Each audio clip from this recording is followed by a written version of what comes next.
The sun dipped below the horizon, casting long shadows over the familiar streets of my small town.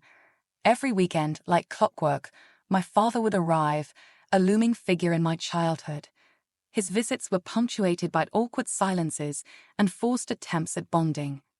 As a child, I couldn't articulate the discomfort, but the air between us carried the weight of unspoken words. One chilly Saturday afternoon, as I shuffled through the fallen leaves on our front yard, I overheard my dad talking to my mom inside the house. "Why don't you take her to the park or something?" my mom suggested, her voice tinged with frustration. Sure, he replied absent-mindedly, the disinterest palpable in his tone. I approached, hoping for a glimmer of connection, but our outing to the park was a stilted affair. As we sat on a bench, the distance between us seemed insurmountable. "So, how's school?" he asked, his eyes fixed on the distant horizon. "Good," I mumbled, not daring to meet his gaze.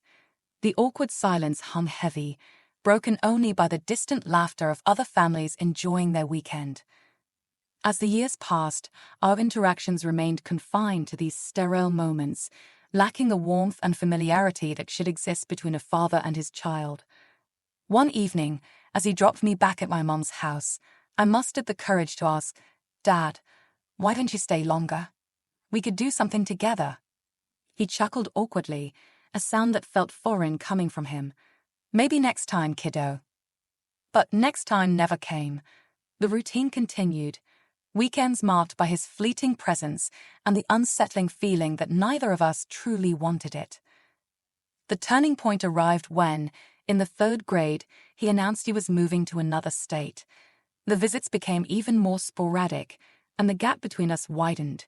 He faded into the background of my life, a distant memory of a father who never quite fit the role.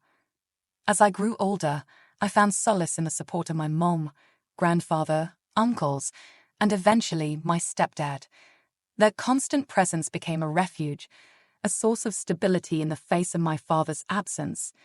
Little did I know, this chapter of disconnection would set the stage for a journey of self-discovery, challenging societal norms and redefining the very concept of family. Life in our small town unfolded with the rhythm of familiarity, and while my biological father's presence dwindled, the void he left was gradually filled by a cast of supportive characters who reshaped my understanding of family. One afternoon, after a school play, my grandfather pulled me into a warm embrace. His eyes sparkled with pride, and the strength of his arms conveyed a sense of security I had never felt with my father. "You were amazing, Catherine," he said, a genuine smile prinkling the corners of his eyes. "Your dad would have been so proud." I glanced away, acknowledging the void, but finding comfort in the assurance of my grandfather's love. As adolescence brought its own set of challenges, my uncles became unwavering pillars of support. They offered guidance, shared wisdom, and became the mentors I never knew I needed. One summer evening, gathered around a barbecue in the backyard, my Uncle John looked at me with a knowing smile.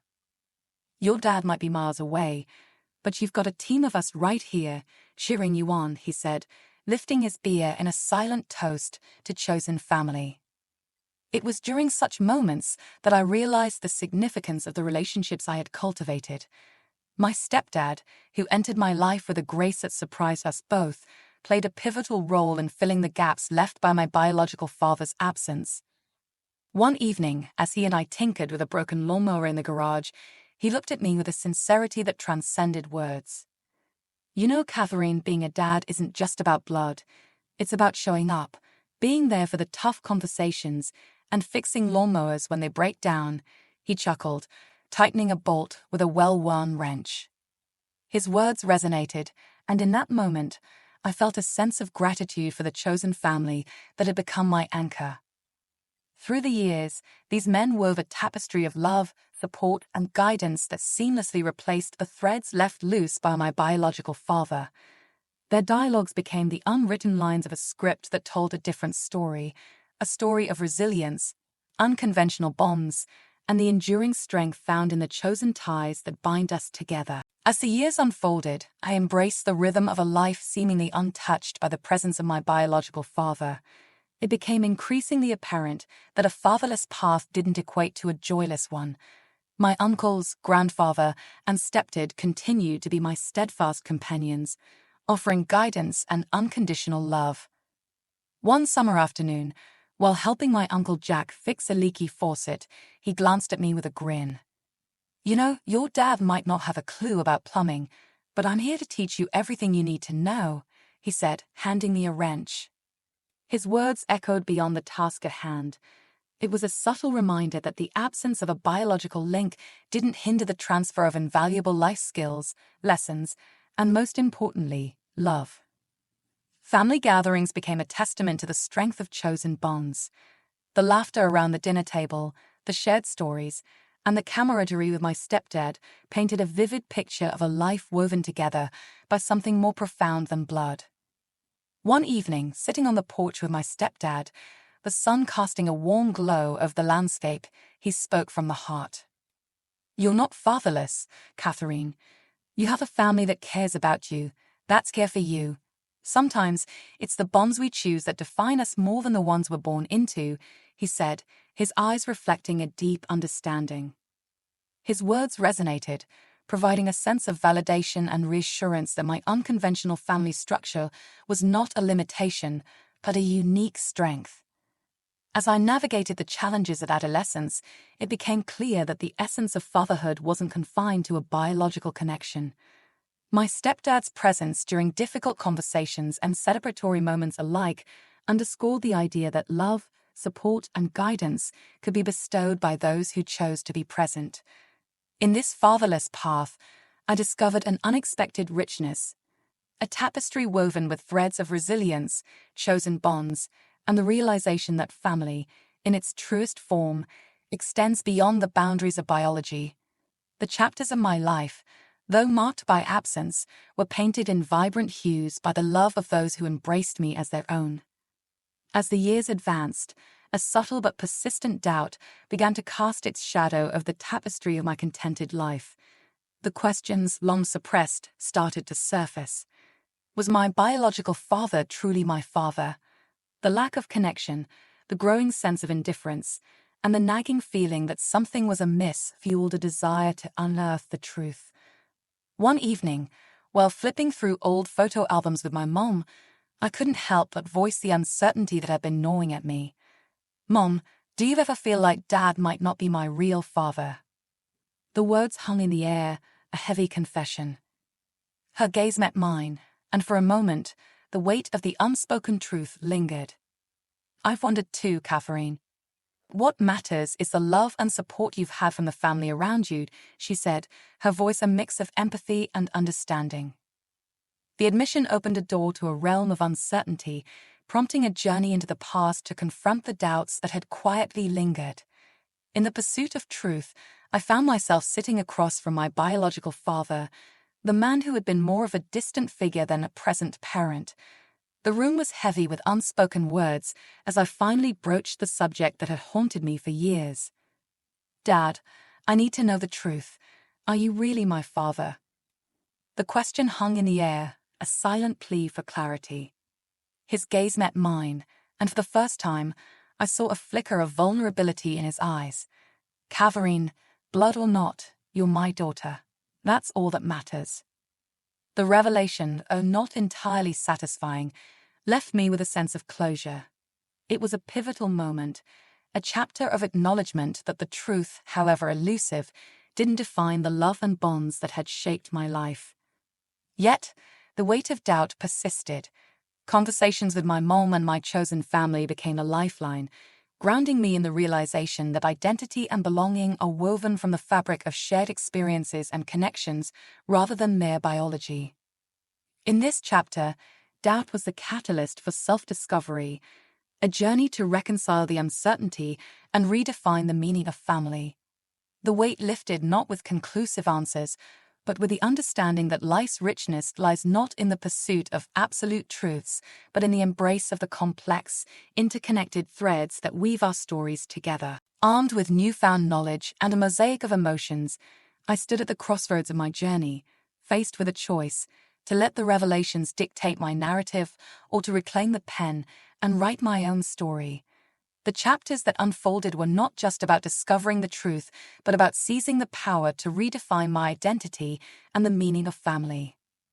One evening, as the sun dipped below the horizon, casting a warm glow over the familiar landscapes of my small town, I gathered with my chosen family. My uncles, stepdad, and friends formed a supportive circle around me. Uncle Jack, ever the pragmatic one, spoke first. "Catherine, life throws curveballs, but it's how we swing that matters. You've got a team here ready to back you up, no matter what." His words resonated, and I felt the weight of doubt lifting, replaced by a newfound sense of empowerment. The choice to confront my biological father was a pivotal moment, and my stepdad, in his usual insightful manner, offered a perspective that transcended the complexities of the situation. "Catherine, you're the author of your own story. DNA may shake some of the pages, but it's your choices, your resilience, and the love you give and receive that truly define your narrative," he said, his words echoing with the wisdom of experience. With this newfound clarity, I embraced the essence of choice. The bonds forged with my chosen family were not a consolation prize, but the real treasure, the authentic connections that had shaped my identity and provided a sense of belonging. One evening, surrounded by the laughter of friends and the warmth of chosen family, I made a promise to myself. The past, with all its complexities, wouldn't determine the chapters to come. I would be the author of my own narrative, weaving a story that celebrated the richness of unconventional bonds and embraced the power of choice. As the years unfolded, I realized that family wasn't confined to bloodlines. It was a tapestry woven with threads of love, support, and shared experiences. My journey was a testament to the resilience of the human spirit and the capacity to transform adversity into strength. In reclaiming my narrative, I discovered a sense of liberation. The canvas of my life awaited the strokes of possibility, and each choice became a brushstroke, creating a vibrant masterpiece. The final chapter wasn't about closure, but about embracing the continuous evolution of self, relationships, and the unwritten stories waiting to be explored. As the final pages of my life story unfolded, I found myself in a place of reflection, gratitude, and the profound understanding that the journey, with all its twists and turns, had shaped me into the person I was meant to become. One afternoon, I sat on the porch with my stepdad, the sun casting a warm glow over the landscape. The air was filled with a serene stillness, broken only by the occasional rustle of leaves. He looked at me, a twinkle in his eyes. "Catherine, you've navigated this journey with grace and resilience. Your story is one of choice, of forging bonds that matter, and of embracing the full spectrum of human experience." His words resonated, and I realized that the epilogue of my life wasn't just about tying up loose ends, but about celebrating the richness of the narrative I had crafted. At a family gathering, surrounded by the laughter of nieces, nephews, and friends who had become family, Uncle Jack raised his glass in a toast. "To Catherine, who showed us that family is more than just blood. It's about the bonds we choose, the love we share, and the resilience that defines us." The sentiment echoed the essence of the epilogue, an acknowledgement that the meaning of family had transcended conventional boundaries, and in doing so, had expanded to encompass a broader, more profound sense of connection. The journey had been a mosaic of experiences, moments of doubt, revelations that shook the foundations, and the resilience to rebuild. It was a narrative that celebrated not just the absence of a biological link, but the abundance of chosen connections that had sustained me. As I stood on the precipice of the future, the motivational epilogue of my life story echoed with a resounding truth that every twist and turn had been a brushstroke, painting a canvas of resilience, choice, and the unwavering belief in the transformative power of love. In embracing the journey, I discovered that life's beauty lay not in the absence of challenges, but in the way we navigated them. The final chapter wasn't an ending but a continuation, a celebration of the endless possibilities that awaited and the unwritten stories yet to be penned. The epilogue was a testament to the power of choice, the resilience of the human spirit, and the timeless truth that love, in all its forms, defines the most compelling chapters of our lives.